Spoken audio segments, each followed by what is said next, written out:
Good afternoon, welcome back to TADHack Global 2017. We're based here in Brisbane at QUT, sponsored by QUT Foundry and Oracle. So I'm happy to have as a guest Dr. Monique Mann. Welcome. Thanks for having me, Jason. So you're from the School of Justice, which is a little bit different coming from, I suppose this is a application development hackathon. All right, so not necessarily one of those times that we get to speak to people outside of the IT or engineering space, so glad that you can join us here. In terms of telecommunications, and very relevant in terms, and why we even reached out is that there's a lot of things when people talk about the communications and cloud, Internet of Things, as we sort of had spoken before with Marissa, there's a lot of challenges just from the law and justice perspective. So just give me a brief introduction in terms of some of the things you do in terms of your research and what you're interested in. Okay, thank you. Well, I'm certainly interested in looking at some of these issues in relation to telecommunications surveillance, particularly from a law enforcement and government perspective. And I was very inspired to kind of go into this area and start doing research in this area as a consequence of some of the Snowden revelations and other issues that we've seen in relation to programs of state-sponsored surveillance and really large-scale blanket and indiscriminate surveillance of individuals and their communications. So this is something that is very important from a legal perspective, from a justice perspective, from a privacy perspective, and also certainly other human rights. This is very much kind of a fast-moving field, so there's a real risk and potential for our rights and freedoms to be kind of eroded in a cyberspace environment that it's very fast-moving, and we see a range of different developments, and most recently here in Australia, for example, debates and discussions around mandating or building backdoors into encrypted telecommunications applications. So as you say, it's a fast-moving pace, and it's not necessarily an area that I'm an expert in. So I would say though, traditionally a developer, and security and those kind of concerns is something that I'm quickly needing to come up to speed. We probably see a lot of things from a financials industry, that there's APRA and those kind of regulations. So what do you see in terms of communications and smart devices? Internet of Things sort of came up in discussion yesterday, and drones. So we had Trumbull Unmanned on before when they talked about drones with their cameras and the network. There's a lot of things that we need to consider when we come to surveillance and privacy. Certainly, and this is really an area in which the Australian legislative framework is really kind of lagging behind. I mean, looking internationally, there are a number of sort of treaties and human rights instruments that do kind of set out the importance and protection for freedoms and rights, particularly that of privacy. But here in Australia, there are some really significant governance gaps in a lot of these areas. So we don't have any constitutional protection of human or privacy rights here in Australia. There are also very significant carve-outs in the Australian Privacy Act for law enforcement and security and intelligence agencies also. And there's a lot to be said as well in relation to sort of transparency, accountability and oversight in a lot of these surveillance practices as they relate to telecommunications. So it's very easy for businesses to say, okay, there's this new shiny little marble that we need for our business, and as like what Marissa said before, is like the security side, and then the regulations side becomes almost an afterthought. Do you see businesses really engaging and understanding what their risks really are? I think there is much greater attention, particularly from a commercial perspective, being paid at some of the risks as they relate to things such as information security and data breaches, for example. So we've seen a series of very kind of high-profile data breaches that have been publicised, and also here in Australia we've recently seen the introduction of mandatory data breach notification legislation, which does place obligations on businesses to report these types of events. So certainly that this is something from a business and commercial perspective that a lot more attention is being paid to. So what is happening in that space in terms of, call it committees, organisations that is coming together to actually understand what the right model is in terms of surveillance model and privacy? Well, I'm not really sure if there is something like a right model in these sorts of areas, my involvement particularly is that in civil society. So I'm involved in a number of civil society groups, that of the Australian Privacy Foundation and also Digital Rights Watch Australia, but there are also others, and we really kind of advocate and lobby for sort of meaningful reform and change in these areas. In terms of kind of what we see more broadly and internationally, there are a number of other very interested groups, particularly that of Privacy International, they've been quite successful in mounting a series of challenges in relation to state surveillance programs. So, coming from Oracle, then what do you think would be a technology vendor's responsibility in terms of making sure that that we actually help and contribute to making sure that things are safe and information is safe? Yeah, that's a really important question, and I think also this kind of links into the issue that I mentioned previously in relation to some of the proposed developments in relation to building backdoors into encrypted forms of communication and telecommunications applications. I think it's really important for the private sector and industry groups, whether they be Oracle but also Facebook, WhatsApp and so forth, to really kind of mount some resistance to these sorts of kind of attempts from government. I also think in terms of probably more of a broader information security kind of perspective, we see things like the development or the identification and sale and trading in things such as zero-day exploits and other software vulnerabilities that are being stockpiled by governments. And I think that there's a lot to be done by private organisations in particular working in this area to ensure that communications applications are secure, they don't have backdoors in them, and we're actively trying to kind of patch and address vulnerabilities in these systems. So that's probably more from the technology side.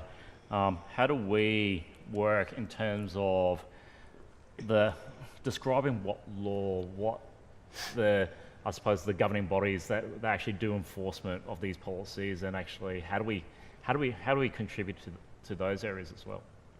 I think events like this are really important as well, and I also think in terms of contributing to things like submissions for certain inquiries or debate, and that's certainly what we try and do in organisations such as the Privacy Foundation, is really lobby kind of key decision makers and bring public attention to these sorts of issues, and also the potential consequences of them in a way that kind of highlights the impacts for individuals and society at large. So one of the notes that you sent to me earlier, you mentioned an organisation, Five Eyes Alliance. What is that? It's not a name that I've heard before. Really? No. No. And did you follow any of the Snowden revelations in relation to? I think I saw some stuff, but it wasn't necessarily front of mind. It was like front page type things I saw. Okay. Great. I knew what was happening, but I didn't really dive into that. Okay, well, much. I would suggest then that you kind of watch the documentary Citizen 4, but also the Oliver Stone adaptation, Hollywood-style adaptation of these events in the film Snowden. But to answer your question, the Five Eyes Alliance is a very comprehensive intelligence alliance between Five Eyes partners, which is Australia, the United States, Canada, UK and New Zealand, and essentially this kind of intelligence partnership is very comprehensive and involved in sort of the sharing of information. So this also kind of enables it to the Five Eyes partners to sort of circumvent sort of domestic limits on spying on their own citizens. So they spy on each other's citizens and then exchange this information.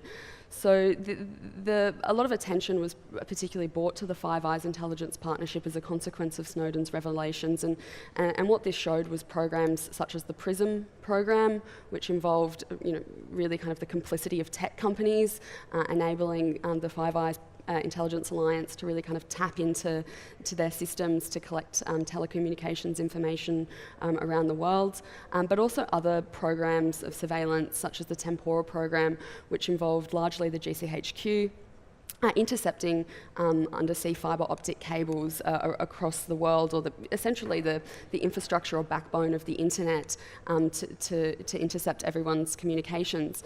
I think it's also important to note that Snowden's revelations now are 2013, and I'm sure that there's a lot of other stuff that's happened since that we're perhaps not aware of or don't really know about. And I think on that point it's really important to emphasise that this is a very opaque area. There are a lot of secrecy provisions, particularly those of intelligence agencies, and there's kind of a real limit and lack of kind of accountability and transparency, in my view, in a lot of these practices. And they are really coming to light through whistleblowers and disclosures being made, and then also some of the cases that we've seen being kind of led by civil society groups such as Privacy International.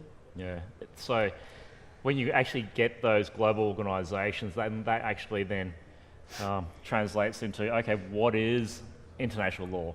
What is national law in terms of how do you actually translate something that goes across those bounds?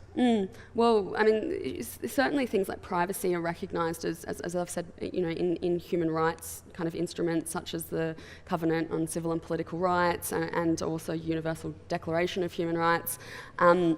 In the EU, there's the European Convention for the Protection of Human Rights, and a lot of these kind of cases of kind of mass indiscriminate surveillance, particularly in the EU and in the UK, while it remains in the EU in any case. Brexit is a different issue. Yep. We've seen these kind of programs be challenged, and quite successfully. So in the EU, for example, there was the Data Retention Directive, which was actually thrown out as being found to be representing an disproportionate interference with individual privacy. In Australia, however, and I found this incredibly disappointing, and I know a number of my colleagues kind of in law and justice and also in civil society did as well, we actually saw these types of kind of blanket and indiscriminate surveillance being actually legalised and introduced in the form of mandatory metadata retention legislation, which requires internet service providers to retain metadata about individual communications for a period of 24 months. However, my prediction in this area is that there'll be moves to kind of extend the retention period perhaps indefinitely, which is very problematic. So my point in this is that Australia is really kind of out of step with what we've seen in terms of some of the responses to the disclosure of this kind of information. Australia has kind of gone the opposite way and actually formally introduced and legalised kind of these types of developments. So it's a brave new world what happens in that period of time when there's potentially more cases or that misinformation or how that metadata is actually used. So I'm not sure where to take that conversation, but I suppose one of the things that would bring it back into even some of the things that they're doing next door, we did raise this whole autonomous vehicle type conversation when we last caught up. And where we're actually dealing with a lot of the technologies, it's not just one organisation that is actually responsible. There's many different organisations come into that one vehicle, doing the software, doing the firmware on different parts. Even the mechanics, the mechatronics, actually what they do is traditionally not one vendor.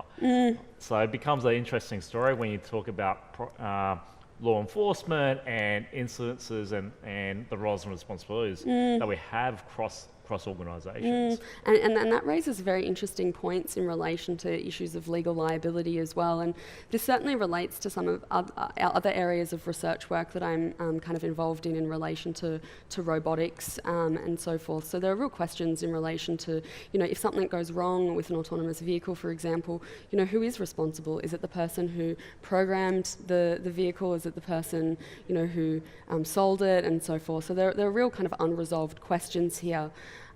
On that note, though, we are kind of starting to see moves towards, the recognition of some of the serious issues in this area. And for example, Germany only just very recently actually implemented sort of ethical standards in relation to sort of autonomous vehicles in particular. And there are also attempts, if we look at the areas around computerized decision making and algorithmic justice, essentially, there are also attempts, particularly by the IPIL, to develop and implement ethical kind of standards for the the use of these systems. You also raised a very interesting point in relation to so many things coming together, and I think that this is very significant when we start to think about not only the integration of numerous data sources, also the analysis of this, but also the integration of a number of different technologies. So another area that I'm particularly interested in is that of biometrics, and I've done quite a lot of work, particularly in the area of automated facial recognition technology.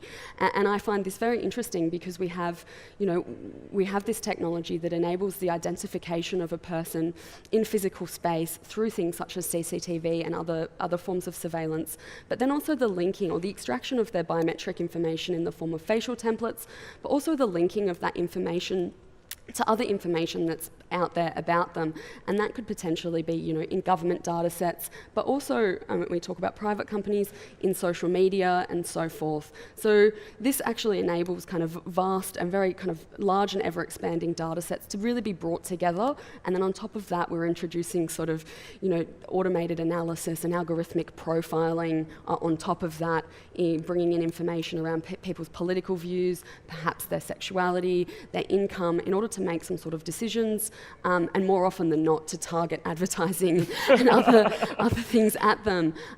More seriously though, like when we think about this in the context of elections and so forth, we see companies such as Cambridge Analytica are profiling sort of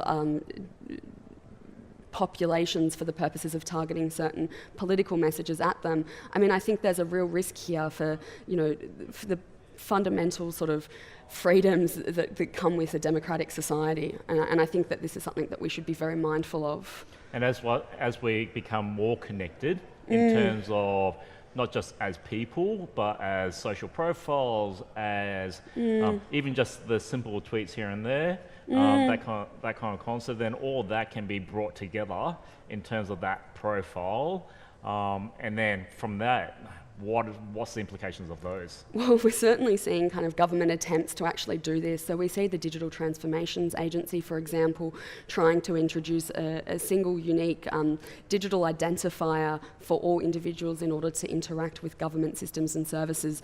And I think when we kind of cast our minds to kind of events such as Robodebt, the Robodebt data matching kind of debacle between the ATO and Centrelink, we can start to see sort of what some of the consequences of bringing this in, all of this information together is. And I think fundamentally there's kind of a real risk here of individuals losing, I should say, their own autonomy and control over their personal information and data, and that's really quite serious in terms of, how individual personal information is being used or collected, analysed and used, and what extent people actually have to consent to this is, I think, questionable, and also opt out. And this also becomes very relevant when we think about smart cities developments and other IoT kind of devices as well.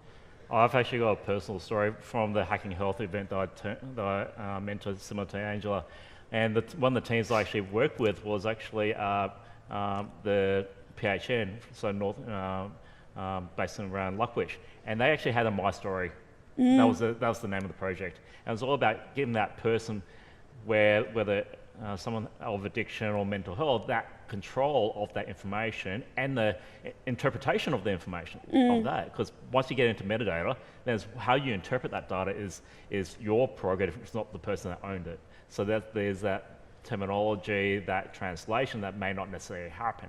So it's actually very important that the real essence of that story is actually maintained by that person and for the intent of that information. And we certainly see sort of debates or discussions in privacy sort of really shifting from a narrative of privacy to more concepts such as information self-determination and also kind of individual autonomy and control over their personal information and how that's actually used. Certainly there's a lot of work to be done kind of in this area, and that's really kind of what inspires me and what drives me to get up in the morning. So I've got some other projects that have actually just recently been funded in relation to sort of developing sort of ethical frameworks for the collection and use of data, and trying to really kind of move the focus away from sort of this critique to actually sort of proposing some solutions in how we kind of move forward with the view and consideration of all of the developments that we see, whether they be online, whether they be through IoT, whether they be through smart cities, and also government information systems also. So it sounds like we've got a lot of work to do. Oh yeah, I'm certainly very busy. So thank you, Dr. Monique, for joining us on the couch here. No, thank you for QET. having me. It was great chatting to you, and we'll have a chat later. All right, Thank excellent. you. Thanks, Jason. Thank you. Bye. Cheers.